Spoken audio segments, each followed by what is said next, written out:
Nancy Shaw with Healthy Living. Today our guest is Keisha Place-Fensel. Hi Keisha, thanks for joining us. Hi Nancy, thanks for having me. Today we're going to be talking about a new class that's coming to Ames Parks and Recreation that we're really excited about, our indoor cycling classes. Indoor cycling is a fun, athletic-based cardiovascular workout, and we are very excited to have 11 Kaiser M3i bikes here at Ames Parks and Recreation.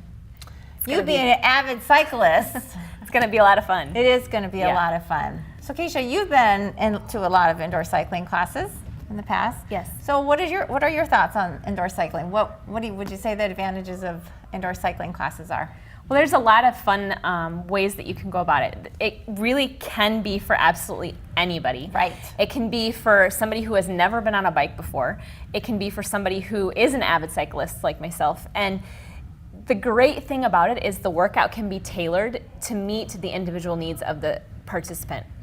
They can get guidance from the instructor, but they can kind of gear it down if they need more of a recovery ride, or they can ramp it up if they need more of an interval workout. And so it really does allow for that.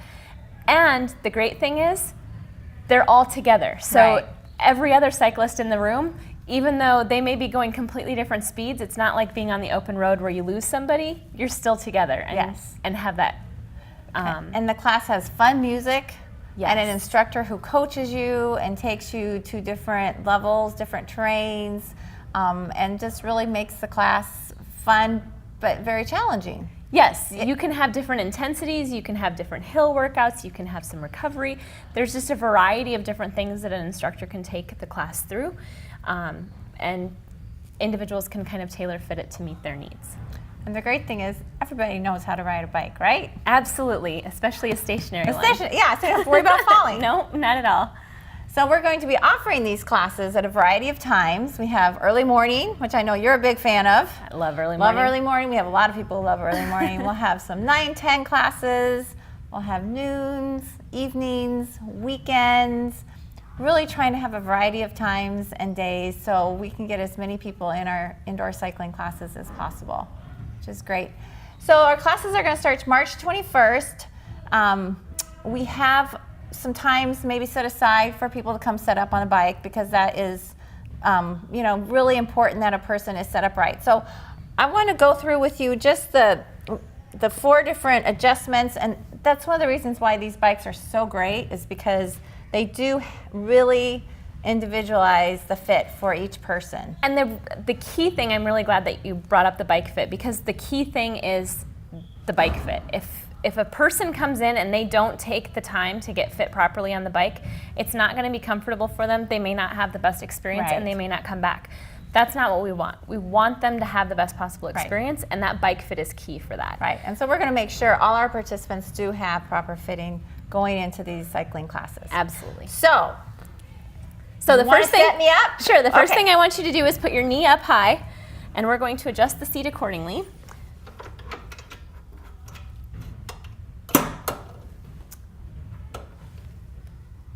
You're making me work here. It's good for you. All right, and then go ahead and hop on the bike. And we'll worry about the handlebars in just a minute, but we're going to start with the seat position. Okay. So what I want you to do is just rotate the feet for a couple of turns, kind of loosening up the legs a little bit, and then go ahead and stop with your feet at 3 and 9 on a clock. But I want this one to be at the 3. Okay. And so what we need to do is actually have you come off of the bike, and we're going to slide the seat back just a little bit. Okay.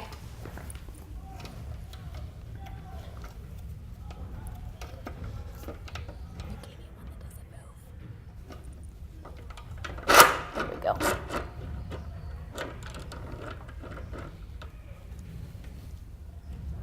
Okay, come on there.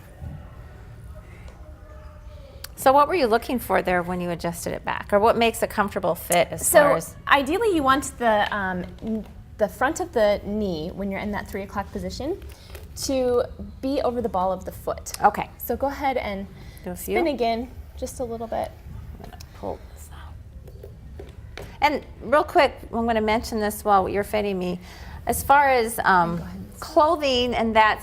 Some people will have bike shoes and bike shorts, etc., but not necessarily needed, correct? You can just stand up and I'll slide it. Okay. forward.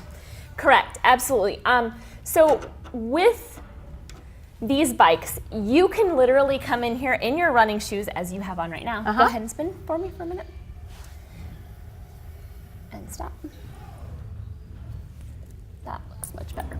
All right, and then we want a slight bend in the elbows, so we're gonna slide this forward just a little bit here. So yeah, you can literally come in off of the street with your, and go ahead and just ride nice and easy. And relax the arms, shoulders away from, yep. And I'm gonna drop the handlebar set just one notch. Okay. And go ahead and put your hands here so that your elbows are a little bit more relaxed. How does that feel? That feels great. That Good. feels great. So those are the 4 adjustments that we can be making to the bike to help fit the individual. People may come in looking like they're professional cyclists with the shoes and the getup and the gear and all of that. It's not at all necessary. Right.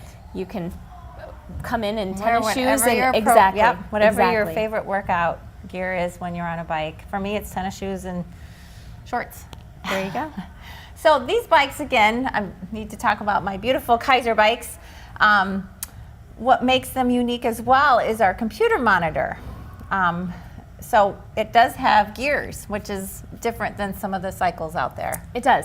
So when an instructor walks you through your workout, they're most likely going to tell you to be looking at your watts or the power that you're putting out, as well as potentially the cadence, which is your RPMs. And so what they're doing there is trying to get you to have a variety of intensities.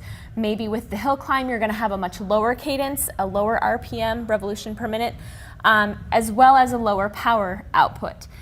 Higher power output. So you're going to see 2 completely different numbers there. But when you're on kind of a sprint and you're going fast, you're going to see that cadence really start to pick up, the revolutions per minute pick up, and potentially the power, depending upon how balanced everything is. But those are some of the things that the instructor should be walking us through. Right, and that will really, again, be individualized for each person. But they give you kind of a order of what to look for when you like for your RPMs.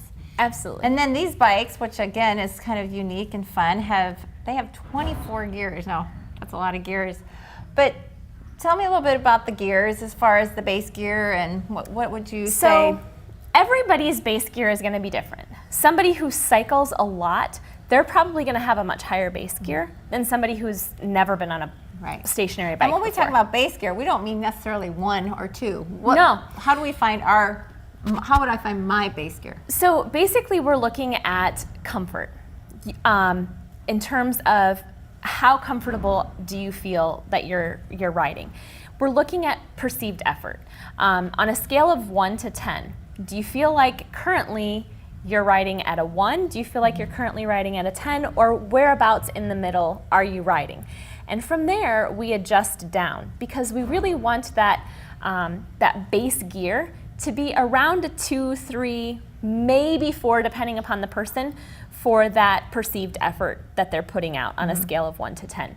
And that's where it comes in that it's different for each every person. exactly, and you can adjust accordingly so that the professional cyclist or the person who's out riding thousands of miles, they can adjust their bike to have a base effort that's a little bit more, whereas somebody who's brand new to cycling can come in and adjust and start out at a much easier gear.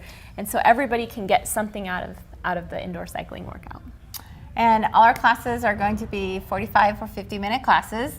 Most of them will be just interval cycle classes, but we do have a couple on the schedule that will be cycle core. So we have the benefit of adding some extra core exercises at the end of the class. So again, we're really excited to bring indoor cycling to Ames Parks and Recreation.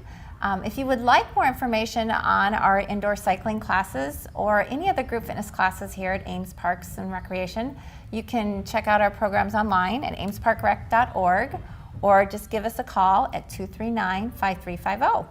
So Keisha, I'll see you on the bikes in a few weeks, and happy riding to all of us, right? Absolutely. See you in the saddle, Nancy. All right, and thank you so much for joining us. Absolutely. Thanks for having me. I am Nancy Shaw with Healthy Living, and remember, it's never too late to get fit.